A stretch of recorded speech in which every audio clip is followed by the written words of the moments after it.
Let's talk about your brain and social anxiety. And if you have social anxiety, I'm super excited to make this video because for my entire life, I was suffer from social anxiety and I didn't understand what was going on, or I thought that I was born like that, or I was cursed, or I was doomed.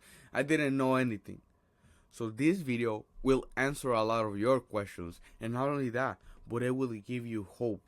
It will give you hope to open your eyes and to be like, wow, oh my god, maybe I can just change. Maybe I can be a confident guy. Maybe I can be the guy that I want to be and be free from social anxiety. You are a few steps away from overcoming and be free from social anxiety. You just gotta do certain steps and understand certain things in order for you to be 100% free from social anxiety and be confident and be the guy that you want to be. So today we're going to talk about that. So we're going to talk about 4 points here: the shape and size of your anxious brain.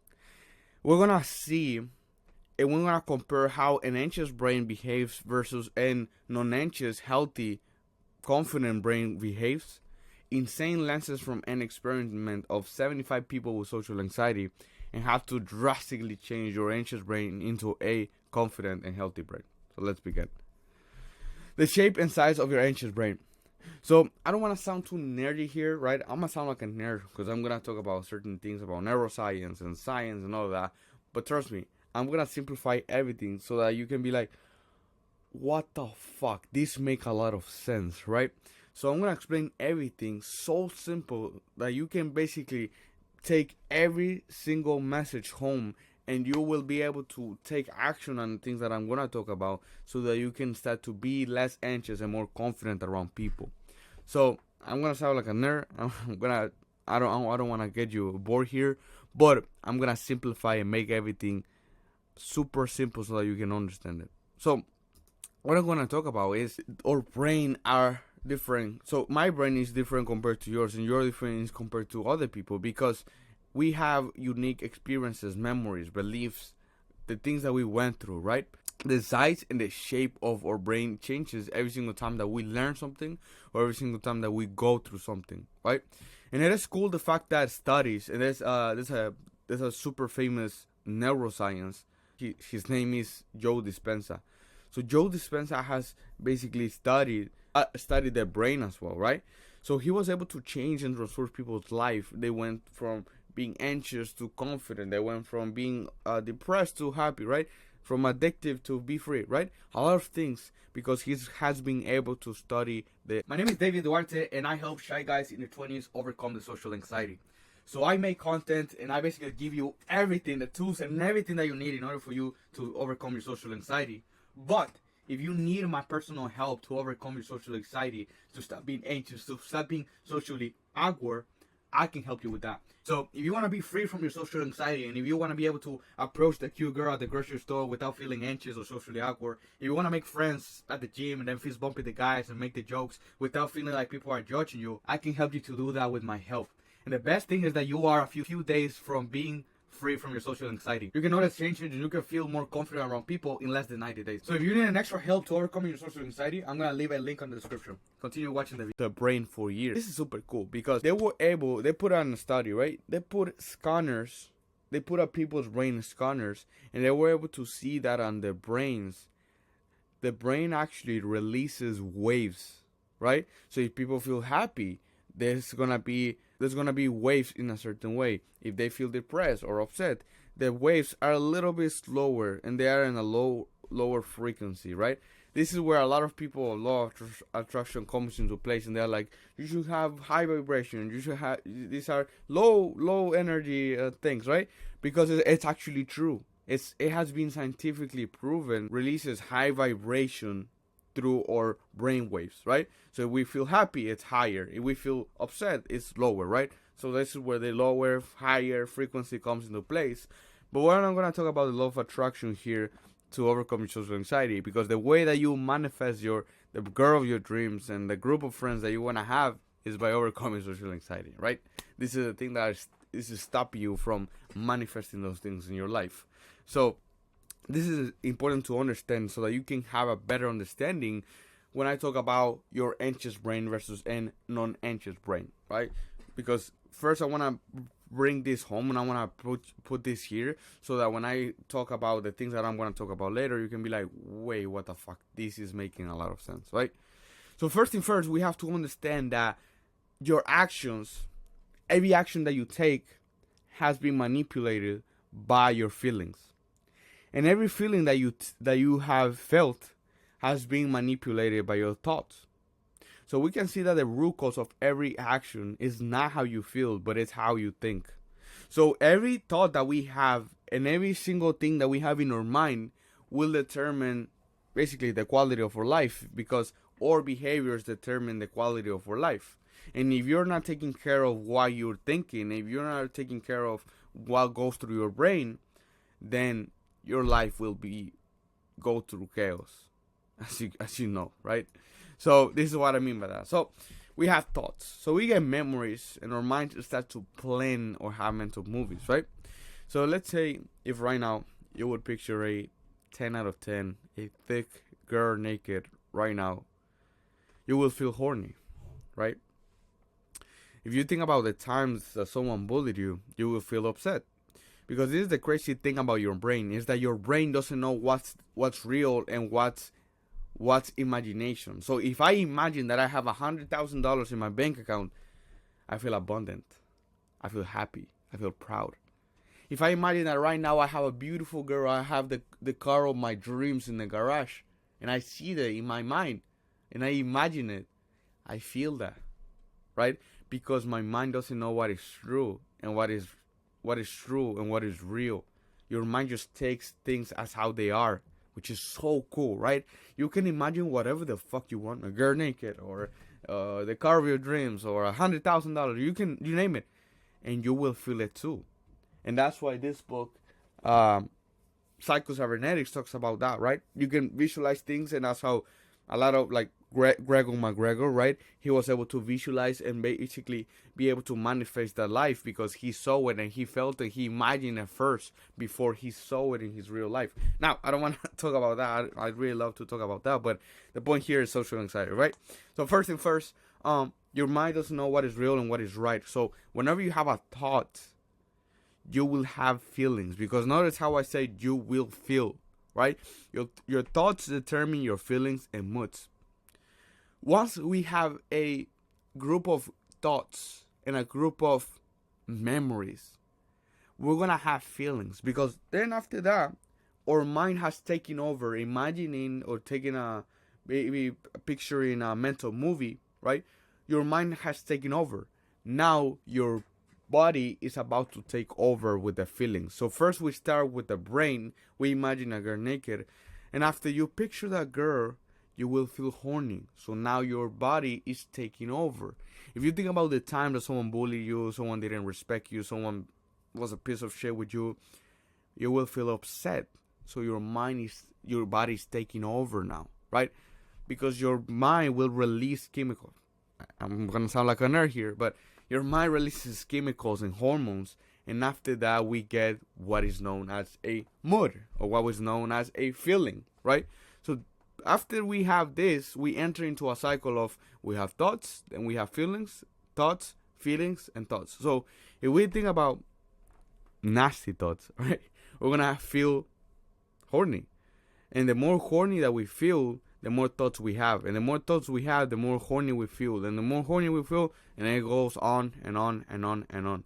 Same thing with hateful thoughts, right? You have hateful thoughts, you will have hateful feelings. The more hateful feelings you have, the more hateful thoughts you will have, and more and more and more, right? You enter into a cycle where your mind started to take over. After that, your feelings and your body will take over, and that's how you basically go into the last phase, which is actions, this is the dangerous part, right? Because now that your mind has taken over, your body has taken over, this is where the disaster comes into place. And this is super dangerous, because most people live a life where they make decisions based on how they feel. This is insane, and this is bad, because as you can see, feelings come and go, and it's sad to see that people focus on taking decisions on the feelings, and it's sad to see that people focus on taking decisions based on something that is not stable, which is their feelings. you that you're watching this video, myself included, I'm not perfect. I wish I was. We have taken decisions based on how we feel on the moment. If we're upset, I'm gonna take a decision because I'm upset. If I am happy, I'm gonna say something or I'm gonna do something because I'm happy. If I am sad, I'm not gonna do something or I'm not gonna say something because I'm sad. So this is where it's insane if we think about it, because first we started with a simple thought. After that we felt, right? We started feeling those feelings from our thoughts. And now this is the part where most of our life will be determined by our thoughts, right? And this is where people tend to say, oh, I was upset, so I did X, Y, and Z. Or I really missed my ex, so I texted her. Or I didn't feel like doing it, so I didn't do it, right? This is where the disaster comes into place, because now that we have had those thoughts, we had those feelings, now we actually manifest this thing into real life, and this is where we start to take action. So people tend to not really take smart decisions, myself included. You might be included too. Because they let their feelings act on it. This is why it is super important to change your thoughts. And what I mean by that is the pattern of your thoughts. Because you can have manual thoughts, right? You can be like, I'm smart, I am good enough, or all of that, right? Which is good. You can have manual thoughts. I can right now think about, well, I actually have a list of my wins, right? I was able to approach a girl. I was able to do X, Y, and Z. I was able to make money online, right? I like to think about my wins and put them manually, because my brain tends to lean into negative thoughts, right? Manually, I always have negative thoughts. So the way to change this is to change the pattern of our thoughts, because when we change the pattern of our thoughts, we change how we feel. And when we change how we feel, we change our actions. That is crazy, right? So this is basically the cycle, right? We have thoughts, then we have feelings, then we take actions based on our thoughts and feelings. That's how it works. So, coming back to you, the person that has social anxiety, we have anxious thoughts. Our brain, right, has a pattern of anxious thoughts. And since you have a pattern of anxious thoughts, you will have and you will feel anxiety, nervous, tense. Your heart will be racing, right? Because it's your body taking over, because it's reading what is in your mind. And once it is reading what's in your mind, it feels anxiety, tenseness. And this is why you have an anxious behavior. This is why you run out of things to say. This is why you feel anxiety. This is why you feel tense. This is why you're not really good at talking to people. You're not really good at speaking and be yourself around people, because you have an anxious behavior because of your thoughts. So this is simple. You are not doomed. You were not born like that. If you just change the patterns that you have, the thoughts patterns, and if you're able to change this pattern of your thoughts and your mind and your brain, you will feel different, and therefore you will be acting different. You will be able to approach the girl at the grocery store. You will be able to make the joke at your job, and instead of thinking that they are laughing at you, they will be laughing with you, right? So think about this. Now that we have covered that, this will make a lot of sense, right? Because it's like, oh shit, so my brain determines everything, right? How I feel and how I act. So now this is where these things come into place, and this is make a lot of sense once I have explained that to you. So this is where the anxious brain versus an non-anxious healthy brain comes into place. And what's the difference between them, right? If you see a guy that is not a confident or like a chat, but what I mean by that is a normal guy, right, that doesn't feel social anxiety, let's see how their brain is different than from ours, right? Let's see what the difference is. Because now with the studies of this guy, Dr. Philip Golding, we can see that the study from 75 people with social anxiety. 75 people with social anxiety. This is so cool. 75 other people, just like you, that have social anxiety. You're not unique. You're not the only one, right? Because our mind tends to lie to us. Oh, we're unique, right? 75 people with social anxiety. We can see this study. And before I tell you how to change based on this study, I want you to see the difference between what's going on in these brains, how they both behave, so that you can be able to make better changes and be able to have drastically changes. So let's see the difference between an anxious brain versus a non-anxious brain. So we have the amygdala. And I know I'm going to sound like a nerd here, but I'm going to explain everything super simple, right? So we have the amygdala and we have the low frontal cortex, right? But let me explain this so that it can make a lot of sense. So let's talk about the amygdala first, because this is a part that I want you to be familiar with, because you've been listening to the amygdala more often, and you are always listening to the amygdala. So the amygdala is the part of our brain that alerts us and screams at us every single time that we are in danger or there's a threat. So it's trying to protect us. It's trying to warn us. And by warning us, it releases anxiety. It releases basically anxiety to basically warn us and tell us, hey, there's a danger. Hey, wake up. You will die if you don't do anything, if you don't protect yourself, right? So that's why we feel anxiety. This is the amygdala talking to you. This is the amygdala trying to communicate with you by releasing anxiety through the body, right? So this is super important, because let's say that you're laying down on bed, right? You're watching this video laying down on bed, and literally next to you there's a tiger looking at you, staring at you. He's so hungry, and when your eyes see that, the amygdala will warn you and will release anxiety. The fight or flight mode, the survival mode will kick in, and the body will release anxiety, so you can be like, fuck, I need to go away, or I need to flee from this because I'm gonna die, right? So it's the amygdala, the one that protects you and the one that warns you, and by doing so, it will release anxiety so that you can be like, oh shit, I gotta move, or I gotta stop this, I gotta go away, I gotta flee, I gotta protect myself, I gotta avoid this situation.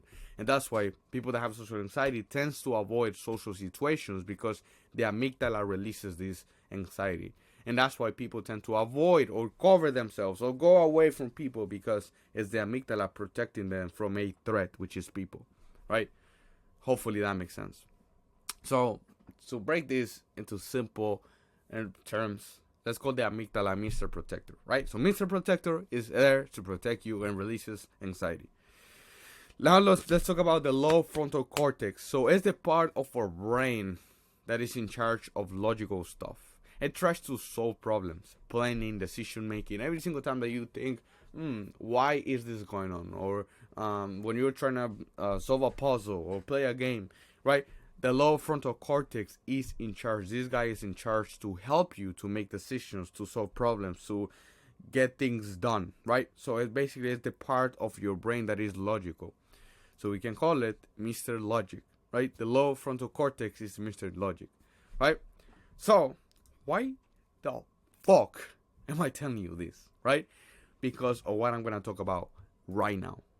So we have, let's compare and let's see the example. Let's compare how these both brains behave based on the study that I just told you by the guy, Dr. Philip, I think his name is. This is crazy, right? Because let me give you an example.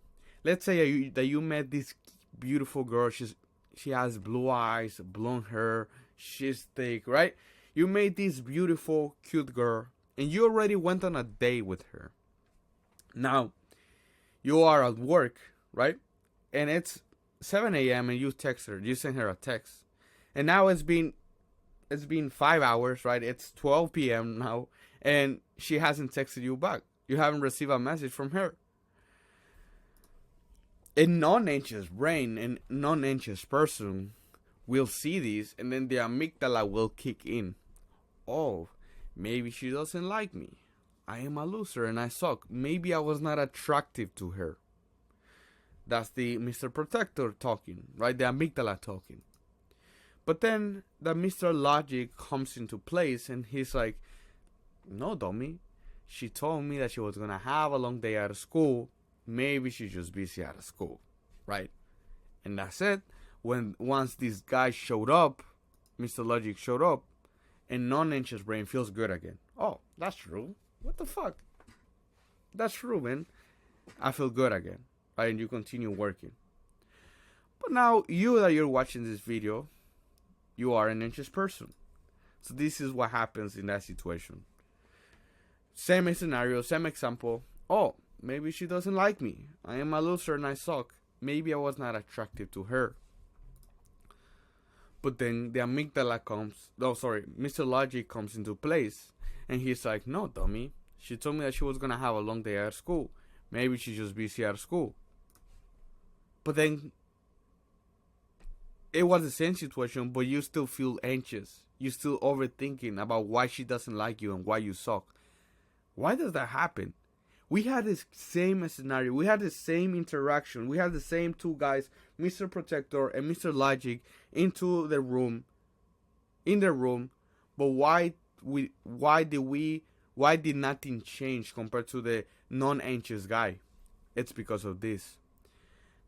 Mr. Logic, the lower frontal cortex, shows up 3 seconds later on an anxious brain. But these 3 seconds determine everything. How you feel, how you think, and how you act. 3 seconds determine everything. And just like someone said about this specific study, those seconds can powerfully still wanting to trouble or wanting to freedom. So since Mr. Logic shows up 3 seconds late,